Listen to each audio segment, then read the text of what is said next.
Hey guys, welcome back to the channel. Today we're talking about how to have a goal in life. And if you're asking this question, you may feel directionless or that you have a lack of purpose or struggling to find your next step. And that's totally okay to be in that spot. So today I'm going to talk about my 4-step process to have a goal so that you can feel successful and you can feel really good about what's next for you. Now, before we get into that, I would encourage you to take the balance wheel in the description below because this can highlight some good areas of where you want to set your goal into. Now, I'm going to ask you to wait until the end of the video and I'm going to mention these areas of where you could set goals throughout. Then you take that balance wheel at the end. Along with that, we have a bonus for you if you do that, so you will want to stay around to the end.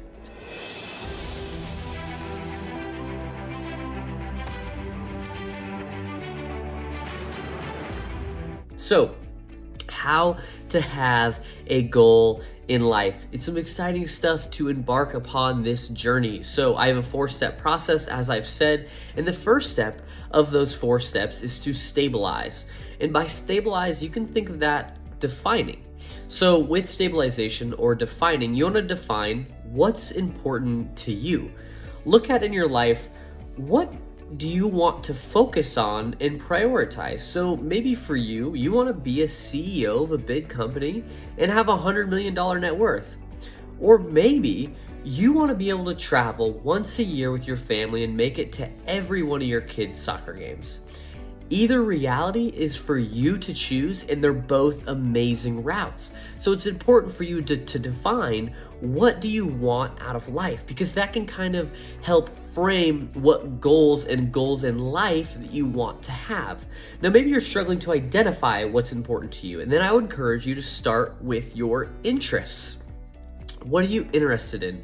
Because what you can do is once you figure out what you're interested in, for example, with me, it was helping people. That was the first kind of step. It was like, okay, I want to work with people. I don't want to work with numbers. I want to work with people. Okay, I like talking to people. I like talking with my friends about their problems and how I can help them with their problems and working through them. Okay, what are careers I can do that in? And then slowly I've become a coach. And then it's like, okay, with coach, that comes with marketing, sales. It's all those great things that become a part of being a coach, and I really enjoy them. So that's my interest. It was simply starting with, I want to work with people, and then I was able to work through that because my long-term goal is to just help as many people as possible. Now, it would be important for me to refine that down to a number, but that's what it is right now. So you can look at your interests, and that can help guide you. Now, after your interests, you can also look at your passions. Now, I say passions with a little bit of hesitation because passions don't just come to you. You have to get into your interests. What are you interested in? And then you may get a passion from that. But if you have a passion, looking into that could be helpful to help you define what's a goal for you. You can also look at your strengths and weaknesses. You can look at, what am I really good at? What do I need a little bit of work on? I'm going to refer back to the balance wheel now, where we have the professional side of things. We have your relationships in your life, we have your health of your life, and we have your resources. So again, professional, health, resources, and relationships. And out of those 4, you may be like, oh, I'm really strong in relationships. I have a great family life. I have a great relationship with my partner, good friends, but I'm not happy with my job.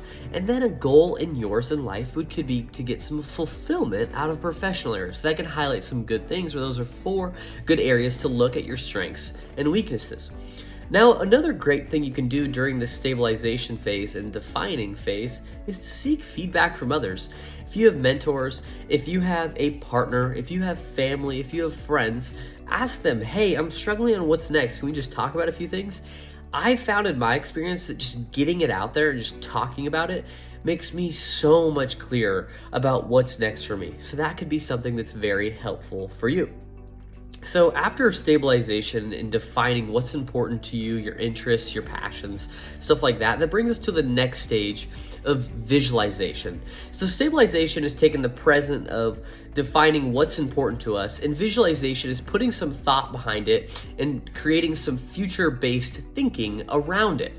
So with visualization, we have a thing here at Life on Your Terms called an LCG. And an LCG is a life-changing goal. And that's kind of the goal of this video. So with that, you want to define that. So with a life-changing goal, you could go over one of those 4 areas of the balance wheel. Again, professional, relationships, health, and resources. And then ask yourself, what does amazing look like 12 months from now, 5 years from now, and 10 years from now in those areas? Because then when you start to create a model of what that looks like, that'll help you in our next step create action behind it. Before we get into that, we're going to think about, what does that look like? What does amazing look like a year from now, 5 years from now, 10 years from now in each of those areas? And then once you define that, and maybe you're struggling to define that, and that's where I would encourage you to run through these 4 situations in your head. Now, these 4 situations that I'm talking about are, if you had unlimited money, what would you work towards? If you won the lottery, but you had to work on something you enjoy, what would you work on? If you had unlimited time. So with that, if you had the most time in the world, but again, you had to work on something that brings you enjoyment and meaningful. And with the unlimited money one, what would you buy as well? That's another piece of it. What would you buy? What would you do with your money? Unlimited time is, what would you work on? Now, the third one is, if you went to the doctor and they're like, hey, you are healthy and you will be for the rest of your life, but you're gonna die in 3 years. What would you do then? What actions would you take? And then the fourth piece is that if you were on your 100th year deathbed or 100th year birthday, what would you want to be hearing about the things that you did?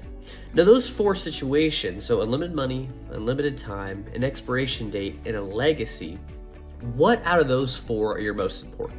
So write these out. Actually write these out. So put number 1, and then write it out. What do you do? Number 2, what would you do? Number 3, what would you do? And then from there, compare them. Well, I kind of want to do this. Or you'll see some overlap. You'll see oh, okay, clearly I really enjoy that. And that can kind of create a visualization around what you want to work towards. And I would encourage you to write these things out. Now, once you've visualized what you want to do, that brings us to our third step around strategy. Now it's time to put some meaningful thinking and actions behind what your goal is, or what your kind of idea of your goal is now. So with strategy, think about, what actions do you need to take to make your visualization become a reality? So if you wanted to be a $100 million CEO, you'd have to make some marketable problem that you would be able to fix that would deliver massive value to the marketplace. And that would take a wide variety of skills, but you can just about imagine, you know what I mean? And that could start setting you up for the actions you need to take. Or the other example was that if you want to travel once a year with your kids and be at every one of your soccer games, you're going to need a job that brings in enough money to be able to travel, but also gives you the freedom to be able to be at every one of your kids' soccer games. So you can start thinking about what actions you need to take to make that happen. So in strategy, it's key with take your visualization and then think about what meaningful actions and habits you need to create to make that happen.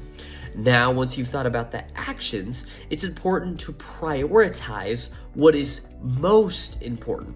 So you've came up with all your actions that you could do to help make that visualization a reality.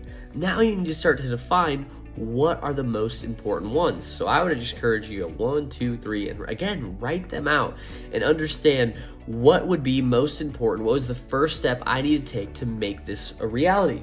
Now, once you've prioritized them, you can start to set daily, weekly, quarterly, and yearly goals.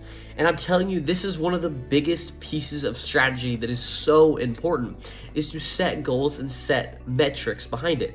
Now, my disclaimer is to make work the goal. And I actually have a sticky note right there, and it's from that I kind of mantra is from Hormozi, is that the work is the goal. And I have a sticky note right there. It tells me the work is the goal. So I only focus on the amount of hours I work and the quality of those hours. I don't worry about what comes of those hours or whatever. I'm just worried about what action am I taking during those hours. So with those goals, frame those around that. So you can set daily, weekly, quarterly, or yearly goals. and that can be very helpful. Now, once you've developed a strategy, you have identified what actions to take, how those are prioritized, and then goals behind all those actions, it's finally time to move to the fourth step, which is execution. It's time to take action on the strategy that you've came up with, that's behind your visualization, that is behind your defining and what is important to you. With execute, I would encourage you to have visual reminders. Just like I said, I have that visual reminder of the work is the goal. Visual reminders can be very helpful to keep you motivated and keep you going. I'd also encourage you to celebrate milestones. When you're celebrating milestones, think about doing something you wouldn't normally do. So for me, it's as simple as after lifting or after my MMA practice, then I'll stop by Freddy's because I never get myself fast food. So it's stuff like that. It's celebrating milestones, making an emphasis behind reaching something great that you've done. Now, before you do this, I would encourage you to make sure it does not detract you. So for example, if I was trying to lose weight, going to Freddy's would not be the best option, but maybe you have a different thing that you've wanted to do that you're not doing. So that can be helpful as well. Throughout execution, you need to ask yourself, how can you remain disciplined and pushing throughout? Because it's really exciting to set all these goals and do all these things, but the hard part isn't until you're a month in and you don't want to do it anymore because you're not seeing the results you want to see. So it's important to understand and ask yourself, how can you be disciplined throughout this process? Now, after that, realize that setbacks are normal. Whatever goal that you create in life, you're gonna have setbacks on it. For me, I have lost coaching clients, I have messed up in all different areas, and I've had setbacks. And it's important to identify mechanisms to help you get over them. For me, it's a lot of mental frameworks and just working more to fix the problem instead of procrastinating. Fix the problem. That's my issue. But you have to identify yours and your mechanisms that help you. So what will you do to get back on track is what you need to ask yourself, and then think about that during the execution phase. Now, after that is what barriers will stand in your way. So you're going to have setbacks, but also if you can identify beforehand, what barriers will keep me from getting this goal? Think about that, hold that present, and maybe write out the barriers that you have. Now, finally, the final piece I have, execution, is reach out for support and have a growth mindset. So reach out to support of mentors, family, friends, partner. Hey, this is my new goal in life. This is what I want to accomplish. Can you help hold me accountable? And then ask for feedback and bounce ideas off each other. Also, with that, carry a growth mindset throughout this. You're gonna have to go through a lot of growth and change to make this goal a reality. And it's not gonna be easy, but I am proud of you for making this far in this video to be able to understand that you wanna take this step, and that's awesome. And this is where we wanna reward you here at Life in Your Terms. As I said earlier, you're gonna take that balance in the description, but only after you've made it through the video. And because of that, the first 10 people to take that are gonna get our course for free, where we go way more in depth on this stuff to help you create a plan to change your life.